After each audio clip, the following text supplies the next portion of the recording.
आज के कार्यक्रम में हम सबों के नेता कांग्रेस पार्टी के बड़े नेता आदरणीय राहुल गांधी जी का बिहार की धरती पर हम लोग स्वागत करते हैं, इनका अभिनंदन करते हैं और इनको धन्यवाद देते हैं कि बिहार के किसानों के बीच बैठ करके इन्होंने वार्ता की, जानकारी प्राप्त की और अपनी सुझाव को भी आप लोगों के समक्ष रखने का काम किया। आप सब लोगों से हम कहना चाहते हैं कि मेरा मानना है कि जो अन्नदाता है, गर्मी में, सर्दी में, बारिश में, दिन भर खेत में लग करके मेहनत करके खून पसीने से हम सबों के थाली में 3-4 वक्त का अगर आता है तो वो अन्नदाता की वजह से आता है। तो अगर देश में किसी का भी सबसे ज्यादा औहदा अगर होना चाहिए तो वो किसान भाइयों का औहदा होना चाहिए, हमारे अन्नदाताओं का होना चाहिए, जो हमारा पेट भरने का काम करता है।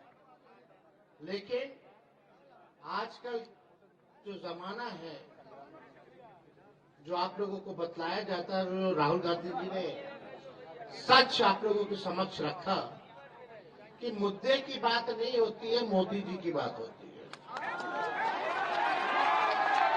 मुद्दे की बात होनी चाहिए, किसानों की बात होनी चाहिए।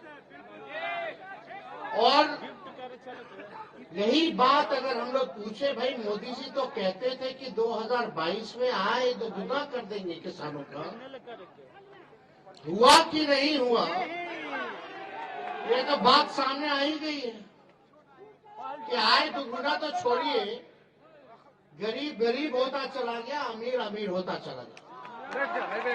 ये सच्चाई है, ये बिहार की तो सच्चाई है ही, लेकिन देश की भी सच्चाई है। आज पूरे देश के किसान आंदोलन कर रहे हैं, प्रधानमंत्री जी से 2 मिनट वक्त चाहते हैं कि अपना दुखड़ा जो है वो अपने देश के प्रधानमंत्री के सामने रखें, लेकिन प्रधानमंत्री जी के पास समय नहीं है। वो प्रियंका चोपड़ा से जरूर मिलेंगे, लेकिन हमारे किसान भाइयों से नहीं मिलेंगे। देखिए, कई तरह की बातें वो करते रहते हैं, हमको उस पर जाना नहीं है। मेरा स्पष्ट रूप से मानना है और मेरा समर्थन है, और इस आंदोलन में हम आपके भागीदार हैं कि एमएसपी जो है आप लोगों को मिलना चाहिए, उससे कम कुछ नहीं होना चाहिए। और आप सब लोगों को कहना चाहते हैं कि हम लोगों की कोशिश लालू जी के समय में, राबड़ी जी के समय में बाजार समिति था, मंडी था, वो नीतीश कुमार जी के आने के बाद उन्होंने खत्म कर दिया। और हम लोगों ने कृषि मंत्री भी सुधाकर सिंह जी को बनाने का काम किया था, और लगातार यही बात थी कि भाई कम से कम बाजार समिति मार्केट जो है वो बन जाए। लेकिन आप लोग तो सब लोग अच्छे से जानते हैं हमारे मुख्यमंत्री जी कैसे हैं। वो किसी का सुनना नहीं चाहते, लेकिन फिर भी हमारा महागठबंधन का सरकार था, खुद का नहीं था। और एक हम लोग चाहते थे बड़े लक्ष्य को लेकर के, नीतीश जी ने तो माफी मांगा ही था कि अब दोबारा गलती नहीं करेंगे, मिट्टी में मिल जाएंगे, मर जाएंगे, लेकिन भाजपा में नहीं जाएंगे।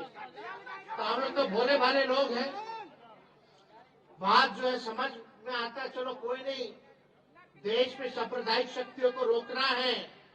जो लोग देश में जहर बोने का काम करते हैं, तो इस बार किसी भी कीमत पे, चाहे हमको कितना भी सहना पड़े, कितना भी कुर्बानी देना पड़े, लेकिन नीतीश जी को हम लोग लेकर के चलेंगे और 2024 में बीजेपी को, मोदी जी को सत्ता से बेदखल करने का काम करेंगे।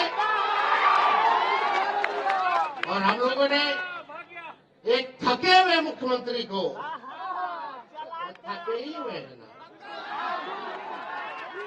चुनाव में क्या कहते थे कि नौकरी अपने बाप के पास से लाएगा पैसा देने के लिए। हमने बोला था कि रिक्त पदे हैं, साइंटिफिक अध्ययन हम लोगों ने कर रखा था कि कौन से डिपार्टमेंट में कितने पदे खाली है। एजेंडा था 10 लाख नौकरी देने का, लेकिन सोचो 17 महीने में हम लोगों ने 5 लाख सरकारी नौकरी देने का काम किया, तो देश के इतिहास में कहीं नहीं हुआ। एक विभाग ने तो 2 लाख से भी ज्यादा सरकारी नौकरी जो है दिया। अब तो तीसरा फेज भी आ गया।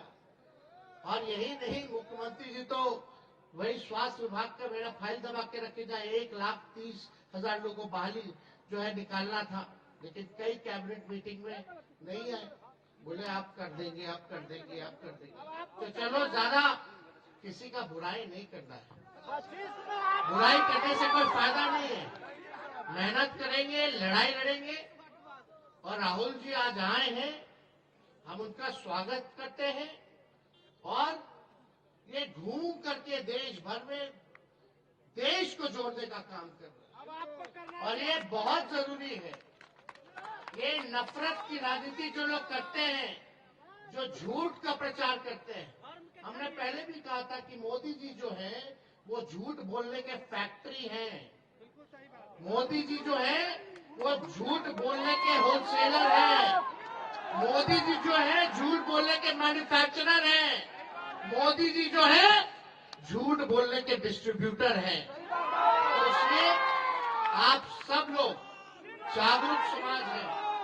हम लोग चाहते हैं कि समाज का अंतिम पैदान पे खड़ा व्यक्ति का विकास हो, और हम लोग चाहते हैं सामाजिक न्याय के साथ साथ लोगों को आर्थिक न्याय मिले। इसकी लड़ाई हम लोगों को आगे लड़ने का काम करना है, गरीबी मिटाने का काम करना है। जाति आधारित गणना हम लोगों ने कराया, लेकिन मोदी जी ने तो मना कर दिया था। हम लोग खुद गए थे, मिले थे, बात को रखा था, लेकिन अभी हम लोगों का यही योजना था कि जाति आधारित गणना तो हो गया, कौन समाज का कितना लोग है, लेकिन उसमें ये भी हम लोगों ने निकलवाया कि कौन कितना गरीब है, कौन परिवार जो है भूमिहीन है, कौन परिवार भीख मांग करके गुजारा करता है, किसके पास घर नहीं है, किसके पास रोजगार नहीं है। उनके लिए भी हम लोग आर्थिक मदद का योजना बना रहे थे। जो बेरोजगार होंगे उनको 2 लाख का सहायता हम लोग करने जा रहे थे। जो भूमिहीन थे उनको 1 लाख का मदद कर रहे थे ताकि वो जमीन ले ले, और जिसको घर बनाने का पैसा नहीं उसको 1,20,000 का मदद हम लोग करने जा रहे थे। ये योजना हम लोगों ने बनाया था ताकि किसी भी प्रकार से गरीबी जो है वो कम हो। और इसका कुल जो बजट था लगभग 2.5 लाख हजार करोड़ का जो बजट था।